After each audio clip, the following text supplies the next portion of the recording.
The writer has to go to the belly of the beast, find the beating heart of it, the hell realm. That's why in Greek mythology, it's always about going into the underworld, the deepest pit of hell to find this stuff.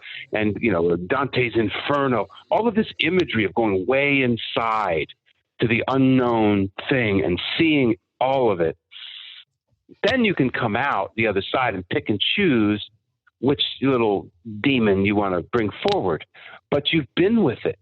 You're not going into it. When I was at that codependency rehab, and that guy challenged me on Saturday morning, 3 hours before we're going to leave, you joke too much. He was right, because I hadn't gone in and found what I was joking in place of. I was joking in place of some real contact with myself and therefore others. So, PJ, you went through that experience, which was crazy. I mean, we went through a crazy experience together.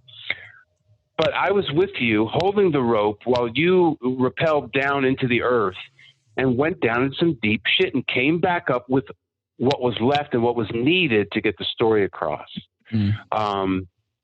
And so that when we get to the final scene, and because we know throughout PJ's story, through a story that I think that's been well explored, it's funny, but that there's this ghost tone, this fifth voice that appears in the barbershop quartet harmony that's like an invisible ghost tone.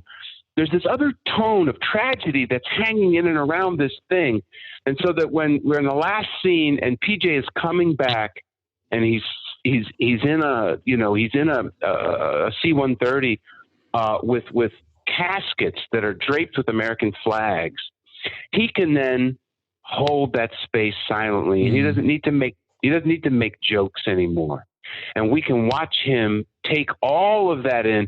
And what we're taking in is the hidden tragedy that's been in and around this whole story that he's hitting punchlines for, and he's letting us off the hook because he's letting us laugh. But at the end, when we're mourning something in that final scene, we're mourning all of the things that he suffered but didn't make you. He didn't manipulate you and say, I want you to suffer for me. He was the clown. He was the artist who does the suffering for you and turns it around so you can see the insight, have the gift, and not go through the torment.